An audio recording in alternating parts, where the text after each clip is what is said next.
शौकत बसरा और सनम जावेद को भी इलेक्शन लड़ने की इजाजत मिल गई। सुप्रीम कोर्ट ने इलेक्शन ट्रिब्यूनल का फैसला कलअदम करार देते हुए शौकत बसरा और सनम जावेद को इलेक्शन लड़ने की इजाजत दे दी। पाकिस्तान तहरीक इंसाफ की नामजद उम्मीदवार सनम जावेद की जानिब से कागजात नामजदगी मुस्तरद होने के खिलाफ सुप्रीम कोर्ट में अपील दायर की गई थी, जिसकी आज जस्टिस मुनीब अख्तर की सरबराही में 3 रुकनी बेंच ने समाअत की। इसी तरह शौकत बसरा ने भी अपील दायर की थी। अपीलों में दरख्वास्त गुजारों ने इलेक्शन ट्रिब्यूनल्स के फैसले को कलअदम करार देने की इस्तदा की। जस्टिस शाहिद वहीद ने पूछा कि रिटर्निंग अफसर ने अज खुद कैसे सनम जावेद के दस्तखत की तस्दीक की। वकील शाहजेब रसूल ने कहा कि रिटर्निंग अफसर ने 30 दिसंबर को जेल हुकाम को ख़त लिखा और 22 दिसंबर को कोई मुलाकाती न जाने पर कागजात मुस्तरद कर दिए। सनम जावेद 10 मई से जेल में हैं और उनके शौहर भी गिरफ्तार हैं। जस्टिस इरफान सादत ने कहा कि सनम जावेद ने कभी दावा नहीं किया कि उन्होंने 22 दिसंबर को दस्तखत किए। जस्टिस मुनीब अख्तर ने कहा कि इलेक्शन कमीशन एक ही उम्मीदवार के पीछे सुप्रीम कोर्ट तक आ गया और फिर कहते हैं इनफरादी शख्स के खिलाफ नहीं।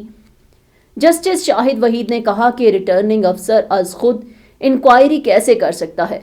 जस्टिस मुनीब अख्तर ने कहा कि रिटर्निंग अफसर सनम जावेद के कागजात के लिए माइक्रोस्कोप लेकर इतनी मोहब्बत क्यों कर रहे थे।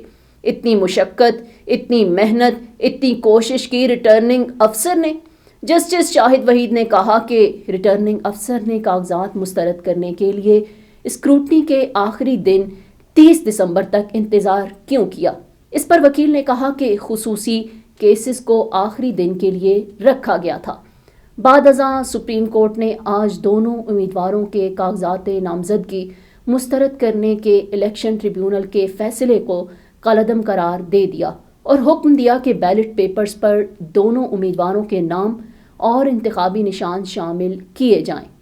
वाज़ेह रहे कि सनम जावेद के कौमी असम्बली के हल्का NA 119, NA 120 और सूबाई असम्बली के हल्का PP 150 से कागजात नामजदगी मुस्तरद हुए थे। दूसरी जानिब कौमी असम्बली के हल्का NA 163 से शौकत बसरा ने भी अपील दायर की थी। फैसले के बाद मीडिया से गुफ्तगू में शौकत बसरा ने कहा कि आज कैदी नंबर 804 के सिपाहियों की फतह हुई है।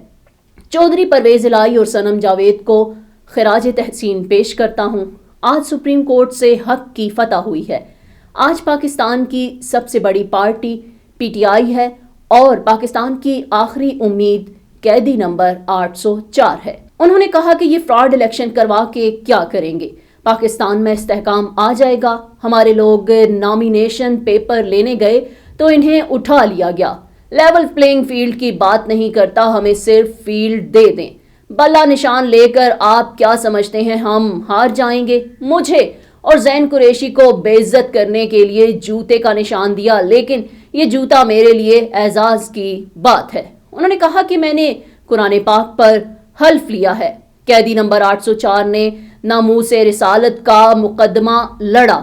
अगर मुझे मार दिया गया, मुझे अपाहज कर दिया गया, हो सकता है मुझे मार दिया जाए, हो सकता है मुझे अपाहज कर दिया जाए, तो मैं समझूंगा कि मैं पाकिस्तान के काम आ गया हूँ। आपका मुखालिफ जब आपकी माओ, बहनों, बेटियों तक चला जाए, समझ लें कि आपका मुखालिफ आपसे हार चुका है। अदालत के रूबरू सनम जावेद के वकील शाहजेब रसूल ने कहा कि सनम जावेद ने 21 दिसंबर को औद कमिश्नर की मौजूदगी में 22 दिसंबर की तारीख का बयान हल्फी दिया। औद कमिश्नर ने सनम जावेद के दस्तखत की तस्दीक की। रिटर्निंग ऑफिसर ने कहा कि 22 दिसंबर 2023 को सनम जावेद से जेल में कोई मिलने नहीं गया तो कागजात नामजदगी मुस्तरद किए जाते हैं।